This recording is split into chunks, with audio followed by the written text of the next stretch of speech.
What if every fantasy story you love traces back to one man? What if dragons, dark lords, and epic quests share a single origin? Before sprawling fantasy franchises existed, there was a quiet professor. He wasn't chasing fame. He wasn't building a cinematic universe. He was building a world so detailed it felt older than history itself.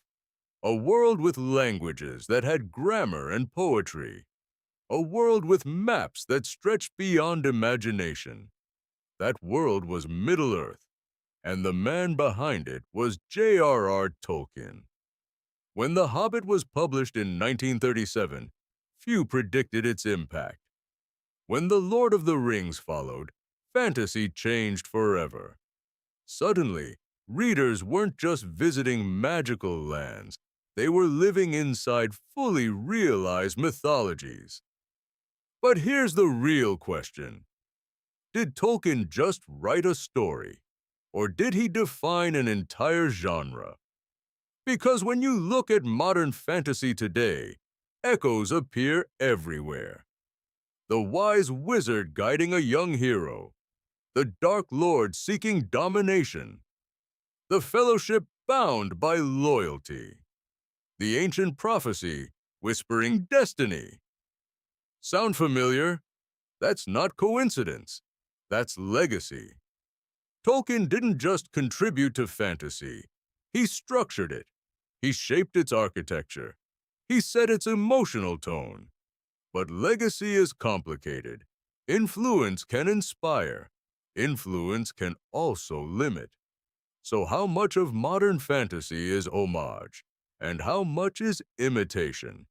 Why do elves, dwarves, and orcs look so similar across stories? Why does epic fantasy often follow the same rhythm? Why does the shadow of Middle-earth still stretch so far? To understand that, we have to go deeper, not just into Tolkien's books, but into the heart of storytelling itself. Because Middle-earth wasn't just invented, it was engineered, and its blueprint still shapes imagination today. Let's explore how. Before Tolkien, fantasy often felt fragmented.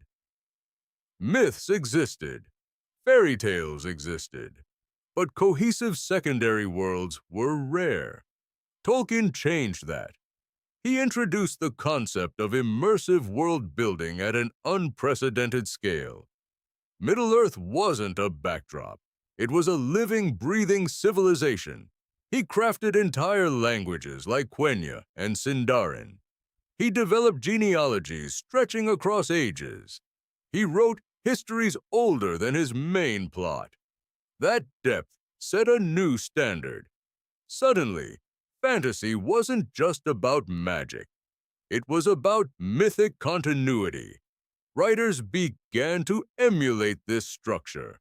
Multi-book sagas became common. Detailed maps became expected.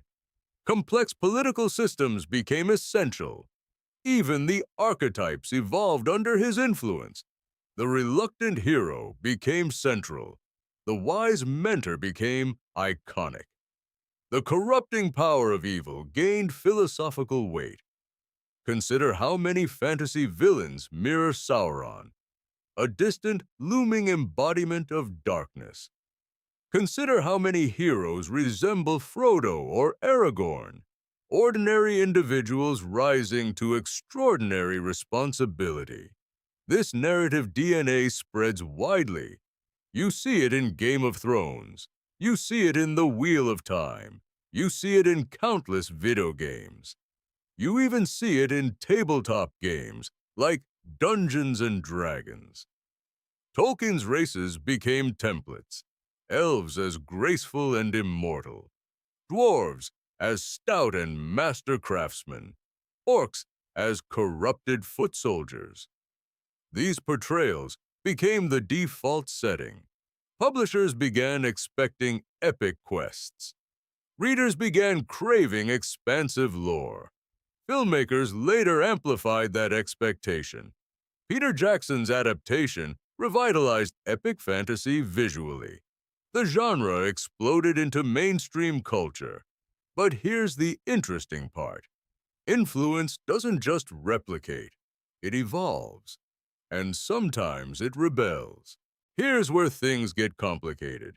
When one creator defines a genre, others struggle to escape that shadow. For decades, fantasy risked feeling derivative. Too many dark lords, too many chosen ones, too many medieval kingdoms. Some critics argued Tolkien's dominance narrowed imagination. They believed fantasy became formulaic, but rebellion breeds innovation. Writers began asking different questions. What if heroes fail? What if prophecies are misleading? What if morality is gray? That's where modern fantasy began shifting. Authors like George R. R. Martin deconstructed heroism. Grimdark fantasy challenged idealism. Urban fantasy moved magic into cities. Diverse mythologies entered the spotlight. Non-European cultural influences gained recognition. Suddenly, fantasy expanded beyond medieval England. Yet even these rebellions reference Tolkien indirectly. You can only subvert something that exists. You can only critique something influential. The shadow became a foundation.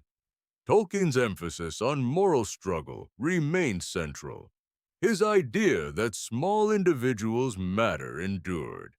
His sense of mythic gravity persisted. Even when authors rejected his tone, they inherited his scale. Epic storytelling became normalized. Complex world building became expected. Deep lore became a benchmark. Without Middle-earth, would fantasy television exist as it does? Would billion-dollar franchises risk sprawling narratives? Would readers commit to thousand-page volumes? Probably not. That's the paradox. Tolkien both liberated and constrained the genre. He built the road. Others chose different directions, but they still traveled on his map.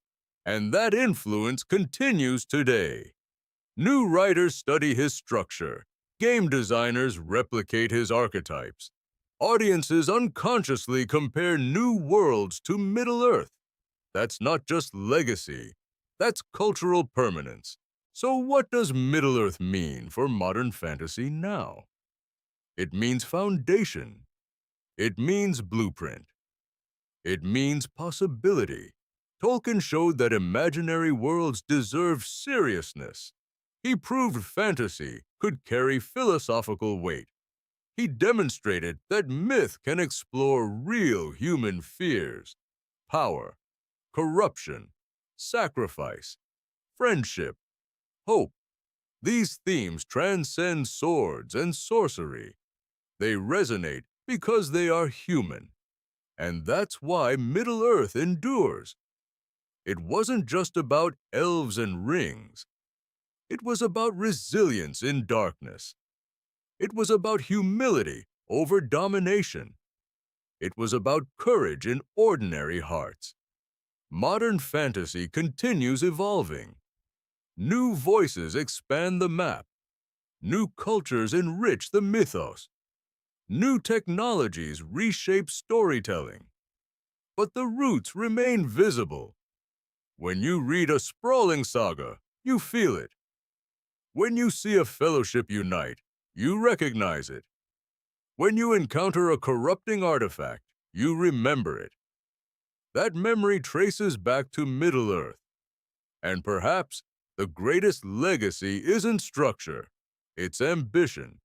Tolkien dared to create something vast. He trusted readers to care. He believed imagination deserved depth. That belief empowered generations of writers, and it can empower you too, whether you're a reader or a creator. Study the roots, understand the influence, then dare to innovate beyond it. Because legacy isn't meant to trap you, It's meant to launch you. Middle-earth opened the door. The rest of fantasy walked through it. And now the question becomes, what world will you build next?